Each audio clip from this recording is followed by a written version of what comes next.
Yan, this morning mga kapatid, muli sa araw na ito, yung pong araw ng Thursday o kinakilala rin ito ng Holy Thursday daw. No?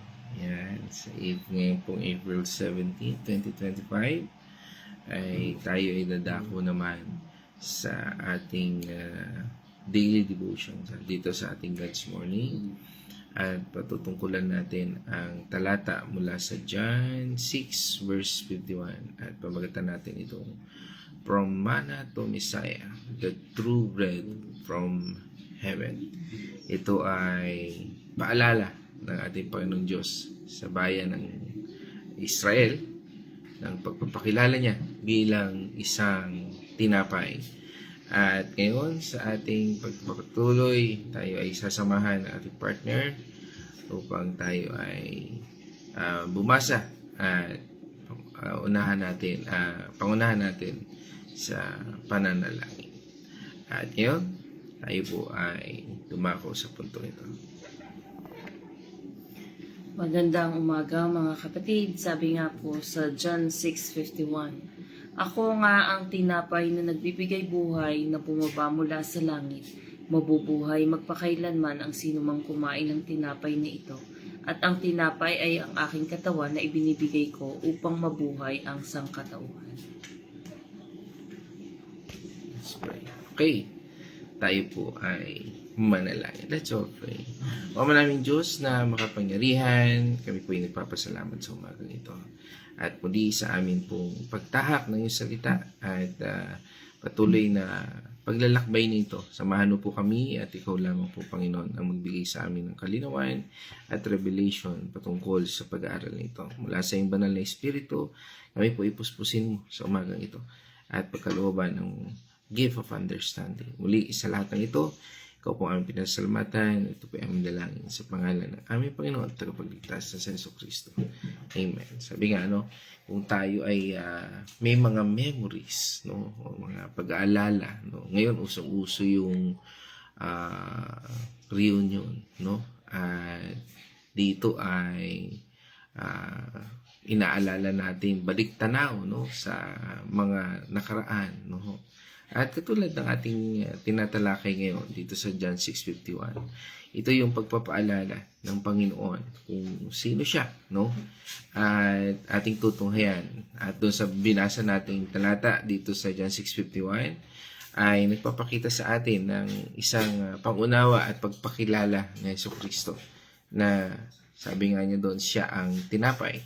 At dito sa talatang ito ay nangusap ang ating Panginoong Hesus tungkol sa kanyang sarili bilang ang tunay na tinapay mula sa langit. Hindi katulad ng mana na ibinigay sa mga Israelita sa disyerto na nagbibigay lamang ng pansamantalang kabuhayan. Sabi nga po ng ating Panginoon, siya ang tinapay na nagbibigay ng buhay ng walang hanggan. At ito yung paalala at pagpapakita ng Panginoon. Bagamat pinapakita na ng Panginoon ang probisyon doon sa lumang tipan, ay patungkol dito sa mana, ay sabi nga, ito ay isang simbolo ng probisyon ng Panginoon Diyos para sa bawat tao at sa atin. Ito ay isang paalala na ang communion ay sinabi rin ng Panginoon sa atin upang makipag-isa sa Panginoon. Ito ay nagbibigay ng isang sabi nga ay patungkol sa atin ng relasyon natin sa Kanya. At sa lumang tipan ay ito po ay nagbigay ng pansamantalang sustansya, ngunit hindi ito nagbigay ng tunay na kaligtasan o buhay na walang hanggan. Sa bagong tipan, ang ating Panginoong Hesus ay ang tinapay na nagbibigay buhay at nagbibigay ng tunay na sustansya para sa ating mga kaluluwa o yung ating soul. Ang kanyang pag-ibig, kapatawaran at pagkabuhay ng muli ay nagbibigay sa atin ng buhay na walang hanggan. Sabi nga, ito ang katawan ng ating Panginoong Jesucristo. Ang ating Panginoong Hesus ay nagsasaad ng ang tinapay na nagbibigay ng buhay ay ang kanyang katawan mismo o kanyang buhay. Ang paghahambing na ito ay nagpapaalala sa atin ng sakripisyo ng ating Panginoong Hesus sa krus. Sa pamamagitan ng kanyang pagkamatay, binuksan ng ating Panginoong Hesus ang daan para sa ating kaligtasan at pagkabuhay na muli. Ang pagkain ng kanyang katawan ay nangangahulugan ng pananampalataya natin sa ating Panginoong Hesus at pagtanggap sa kanyang pag-ibig at kapatawaran. Mga kapatid, ano nga ba ang ibig sabihin ng pagkain ng tinapay? Ang pagkain ng tinapay na nagbibigay buhay ay isang proseso ng espiritual na pagkain. Hindi ito pisikal na pagkain, kundi isang pagtanggap sa biyaya at katotohanan ni Kristo sa ating mga buhay. Ito ay nangangahulugan ng pagkilala sa ating Panginoong Hesus bilang Panginoon at tagapagligtas. Sinasabi nga sa atin ang Matthew 28 verse 18-20. 18. Lumapit si Jesus at sinabi sa kanila, ibinigay na sa akin ang lahat ng kapangyarihan sa langit at lupa. 19. Kaya't habang kayo'y humahayo, gawin ninyong alagad ko ang mga tao sa lahat ng bansa. Bautismuhan ninyo sila sa pangalan ng Ama, ng Anak at ng Espiritu Santo. 20. Turuan ninyo silang sumunod sa lahat ng inuutos ko. Sa inyo, tandaan ninyo, ako'y laging kasama ninyo hanggang sa katapusan ng panahon. Amen. Take note, dito po sa talatang ito, the Great Commission, ay nagpapakita ng otoridad ng ating Panginoon sa ating buhay.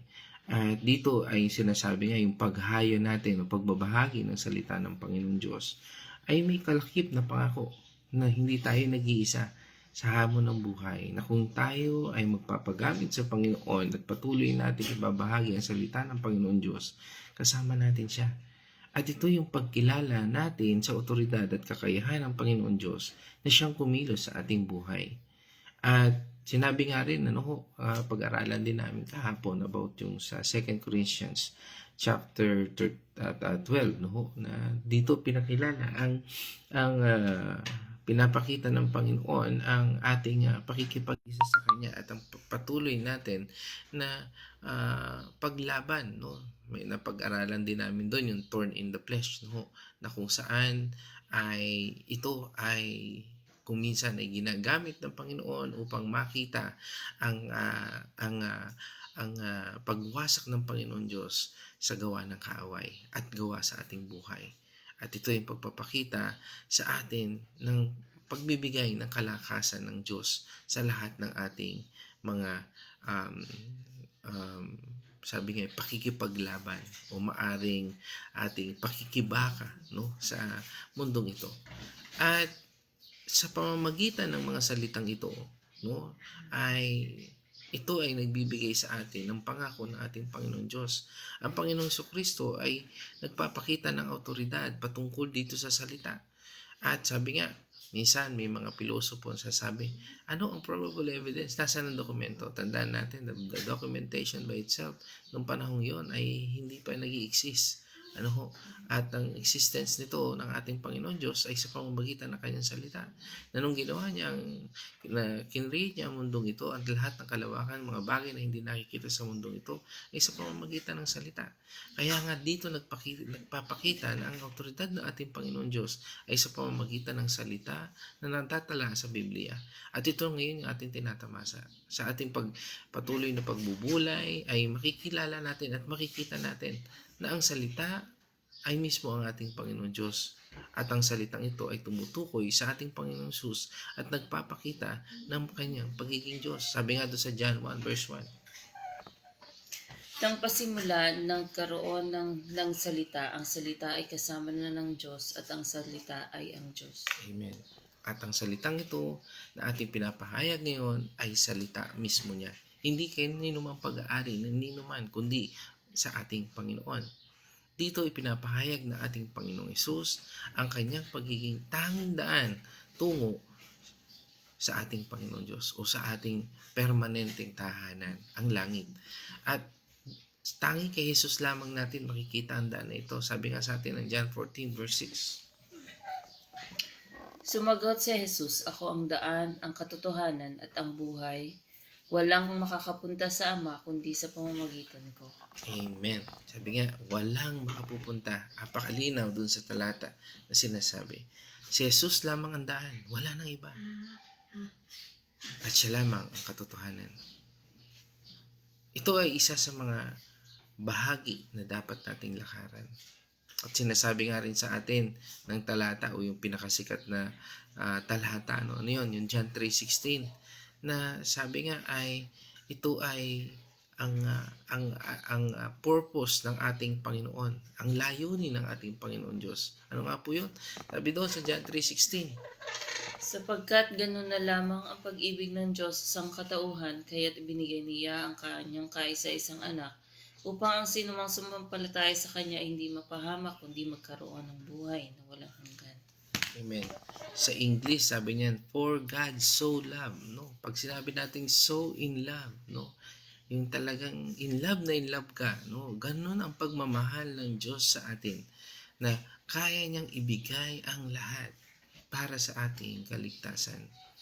Sabi nga, itong talatang ito, kung bakit ang rason ito ay napakasikat at kilalang kilala ng lahat kahit ng hindi mananampalataya, ay dahil sa pagmamahal na ito ng ating Panginoon Diyos. Ito po ay, sabi nga, bagamat ito ay isang sikat na talata sa Biblia, ito po ay nagpapahayag ng walang hanggang pag-ibig ng Diyos sa pamamagitan ng ating Panginoong Hesus. Isang malinaw na panawagan ito sa ating lahat, lalo na yung mga hindi pa nananampalataya.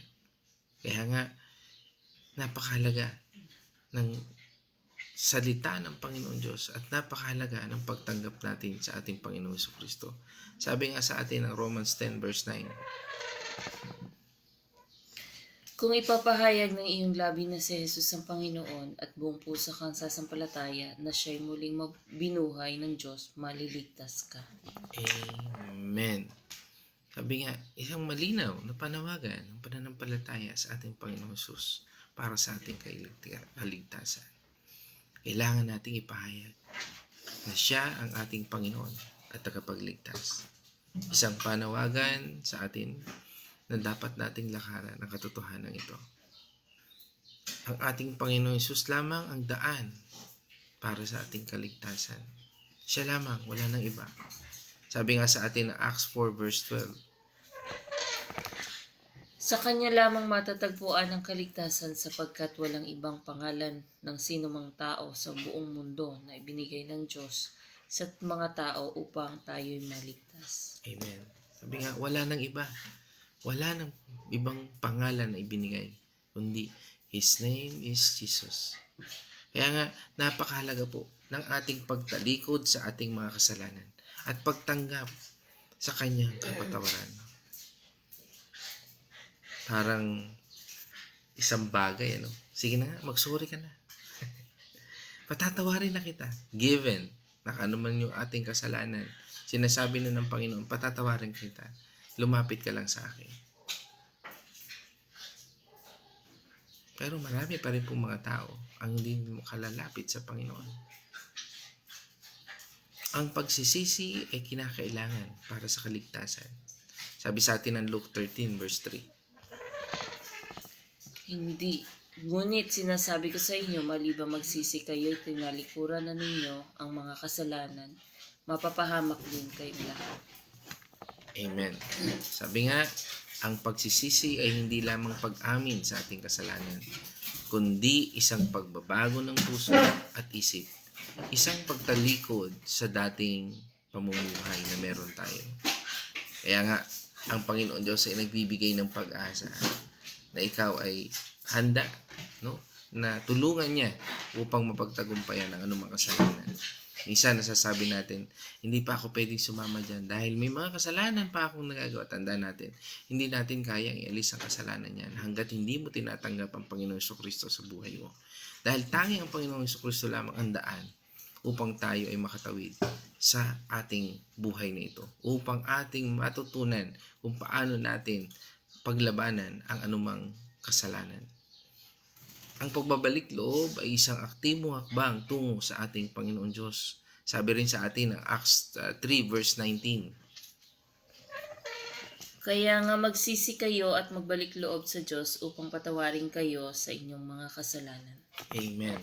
Sabi nga, tayo magsisi sa ating mga kasalanan. Magbalik loob tayo sa Panginoon. Hindi pa uli ang lahat.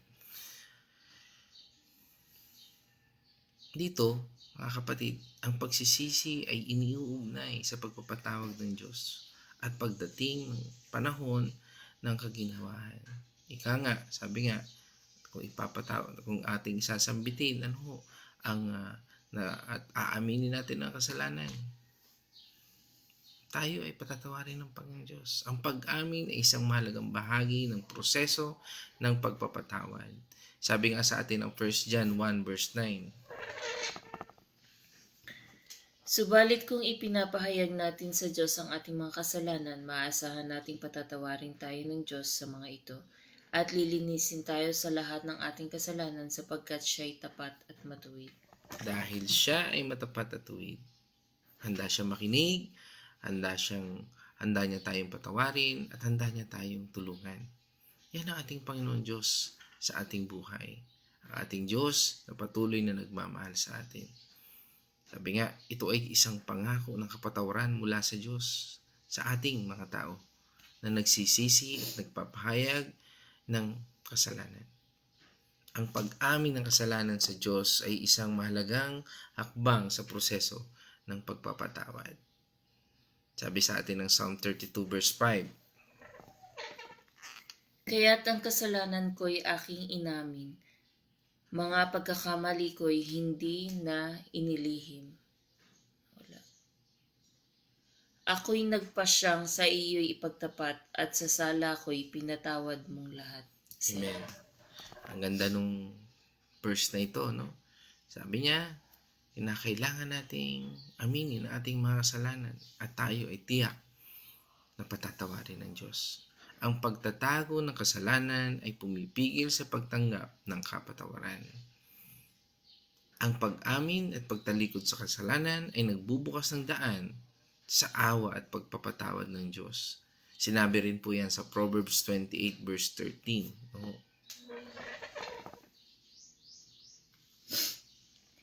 Ang nagkukubli ng kanyang sala ay hindi mapapabuti, kaya't kahabagan ng Diyos ang nagbabalik loob at nagsisisi. Yan, isang paalala na hindi makabubuti sa atin ang ating pagtatago sa ating kasalanan.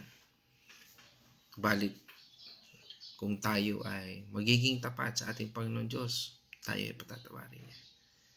At dito makikita natin ang pagsunod sa kanyang utos at pagtalikod sa ating mga maling gawain. Dito makikita natin yung paglakad natin sa kanyang landas.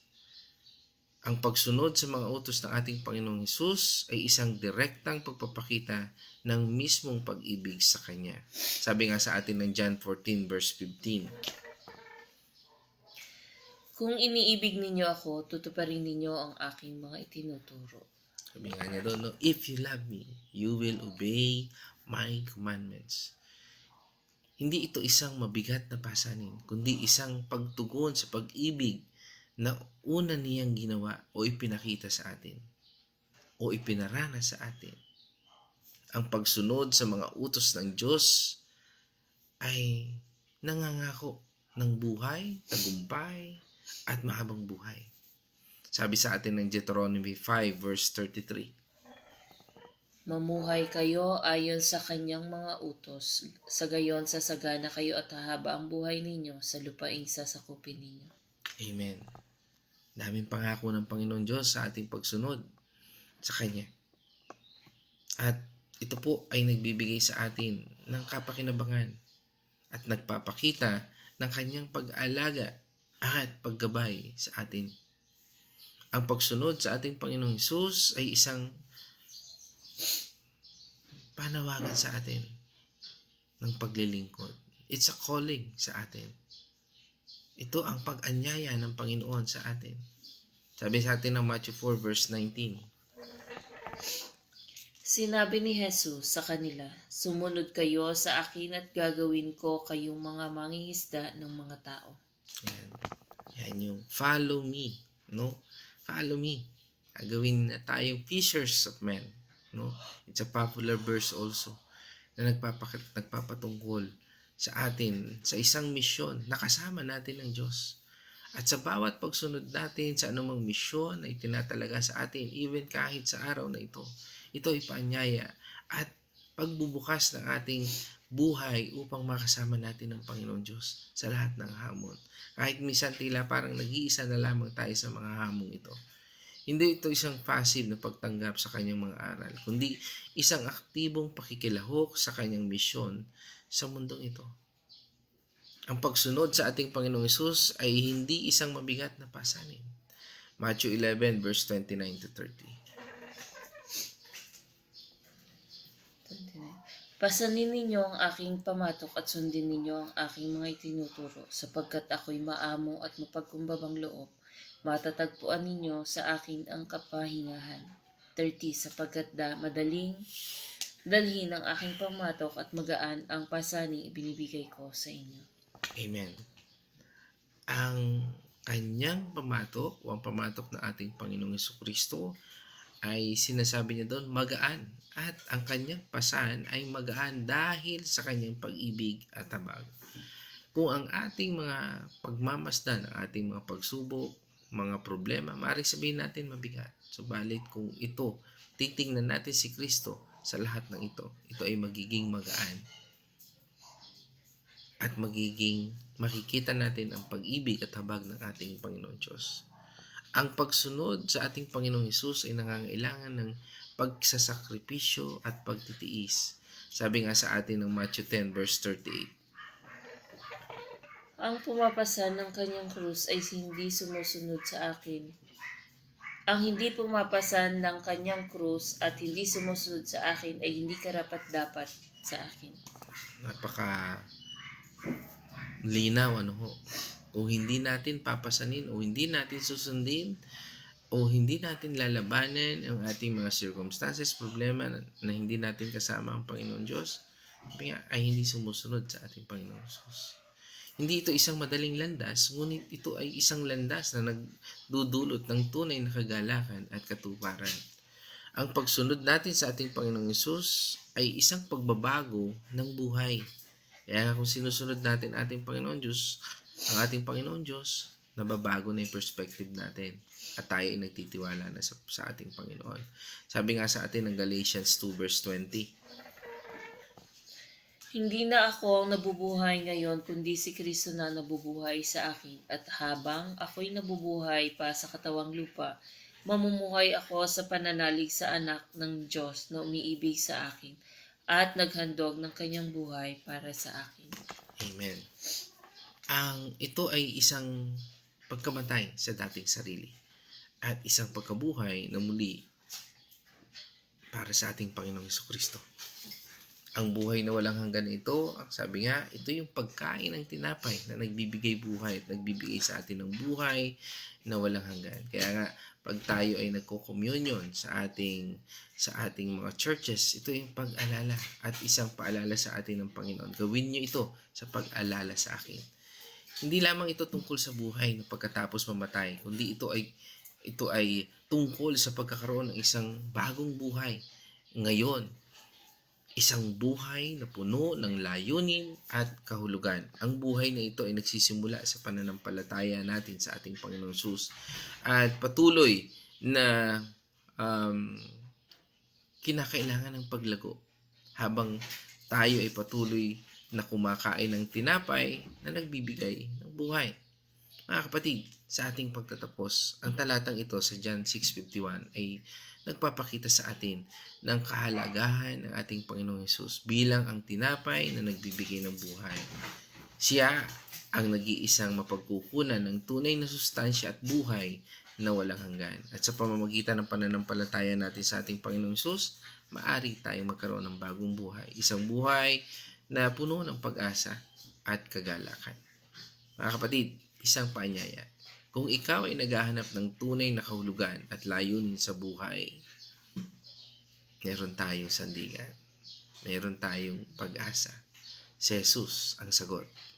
Lumapit ka sa Kanya at tanggapin siya bilang iyong Panginoon at tagapagligtas. Kumain ka ng tinapay na nagbibigay ng buhay at magkaroon ng buhay na walang hanggan. Mga kapatid, dyan po ako magtatapos at purihin ang ating Panginoon Diyos. At nais ko namang hinga ng huling pahayag ang aking partner para sa ating tinalakay ngayong umagang ito. God's morning mga kapatid. Sabi nga po, maraming salamat sa ating Panginoon sa kanyang kabutihan, sa kanyang mga salita na ating ginagawang gabay sa araw-araw. Sabi nga po sa ating napag-aralan, paghandaan natin ang buhay na walang hanggan na kasama ang ating Panginoong Jesucristo. Paano po natin yung magagawa? Pagsisihan po natin ang ating mga kasalanan sapagkat sabi nga po sa pagsisisi ng ating kasalanan, doon tayo mag-uumpisa kung paano natin susundin ang ating Panginoon.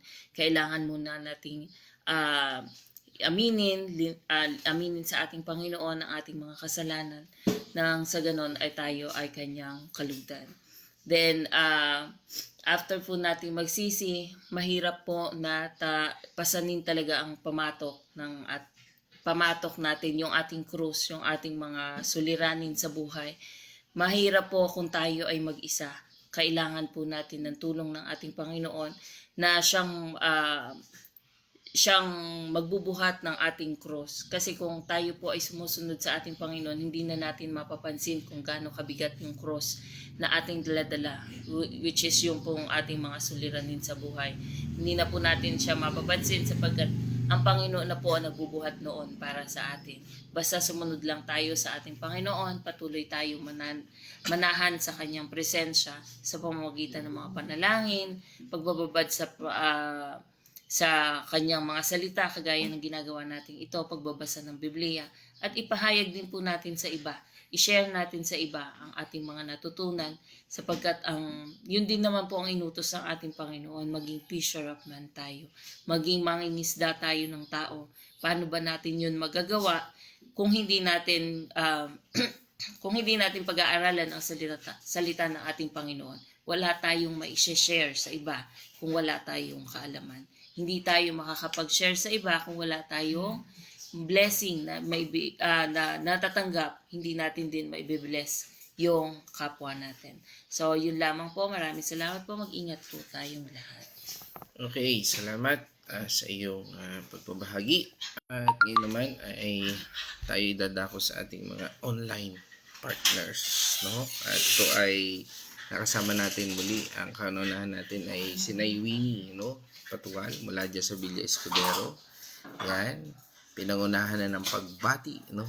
Yan, kay Ate Marta, kay Julius Artillaga, Anthony Artillaga, yan, Jerome Artillaga, yan, Artillaga family, ano, Chay at Bersabal family, Aleli sila, yan, mga pagbati mula po kay Nay Winnie. At yan, kasama rin natin si Ate Marta, yan, at Sister Catherine, pagbati na Winnie, Catherine Flores, yan, ingatan mo sa panganak, amen, amen, no? Ayan, alam niyo, siya pa yung nagbasa sa amin sa Bible study, ano? At meron na siyang, mga senyales na malapit ng lumabas ang kanyang baby, no? Isang pagpapala, no? At dalangin natin yan, no? Patuloy nating dalangin ng provision ng Panginoon at pag-iingat. Ayan, pagbati rin natin kay Ate Glo Penaluz Capos, Rosario Capos, at syempre kasama natin ang Kuya George from Bacolod. Yan, God's morning and praise God, pagbati. Sabi nga, yan, sabi ni Ate Marta, glory to God, salamat po, no? Ay sa karangalan ay Winnie. Yan, mamaya po siya ang aming host sa aming Bible study. Yan, si Winnie Patual. Yan. That's all mga kapatid. Praise God. At purihin natin ating Panginoon Diyos. At yan, kasama, parang nakita ko si Brother Ian. Parang si Brother Ian hindi ko lang makita dito sa yan. At kasama rin pala natin kanina si Sir Mark. Yan, si Brother Mark de Los Santos at si Ate Carmeline, no? At si Ate Marta. Yan. Ate Marta. Yan. At si Brother Ian. At kasama rin natin si Dr. Julia. Yan. Nangyari dito sa aking comment section. Nag-rumble. Yan. Yan. At pagbati kay Pastora Pe, yan, kay Avi, kay Malu, kay Michelle, at yan. Ito kasama rin natin si Mark, no, de los Santos. At pagbati rin natin kay Ate Nela at buong pamilya ng Nunoso at Talavera family, kay Aloha at sa family ni Tin, no? Yan. Yan, wala na siguro ako na miss. Yan. Okay, that's all mga kapatid. Tayo po ay manalangin. Let's all pray. O maraming Diyos na makapangyarihan, salamat Panginoon dahil ipinahayag mo na ikaw yung Diyos noon, ngayon at magpakailanman. At dito pinakita mo ang probisyon at patuloy na pagpapahayag mo sa iyong kalikasan bilang isang Diyos at aming Panginoon tagapagligtas. Salamat Panginoon dahil sa oras at araw na ito ay pinapakita mo na ayon sa iyong katotohanan at sa iyong salita ang pagkakakilanlan ng iyong pagka-Diyos at pagiging tao na siyang sa amin ay nagligtas at nagbibigay ng pag-asa. Kami po, Panginoon, ay patuloy na nagpapasalamat sa katagumpayan, Panginoon, at sa iyong patuloy na probisyon sa aming mga kapatid, especially kay Catherine, na ngayon po ay nakatakda ng mga anak. Patuloy po namin idinadalangin ang iyong patuloy na pag-iingat sa mag-inang ito at patuloy na i-provide ang kanilang pangangailangan. Ganyan din po sa bawat isa na nakasama namin ngayon. Saan man tutungo, Panginoon, salamat sa iyong pag-iingat at sa iyong probisyon, O Lord. Patuloy po, Panginoon, na dinadalangin namin na ipadama mo, Panginoon, sa bawat isa ang iyong pag-ibig, Lord, at patuloy, Panginoon, na pagbibigay ng kalakasan upang maibahagi ang kaligtasan, ang iyong paanyaya na upang ikaw ay aming tanggapin bilang aming Panginoon at tagapagligtas. Muli, sa oras at araw nito, kami po ay nagpapasalamat at patuloy, Panginoon, na nagpupugay sa iyong kabanalan. Ikaw lamang po, Panginoon, ang aming pinupuri at sinasamba at ito po ay aming dalangin sa pangalan ng aming Panginoon at tagapagligtas na si Jesucristo. Amen and amen. Mga kapatid, let us shout the shout of victory. Christ has died. Christ has died. Christ has risen. Christ has risen. Christ will come again. Christ will come again. And together we are for Christ. Again, God's morning, everyone.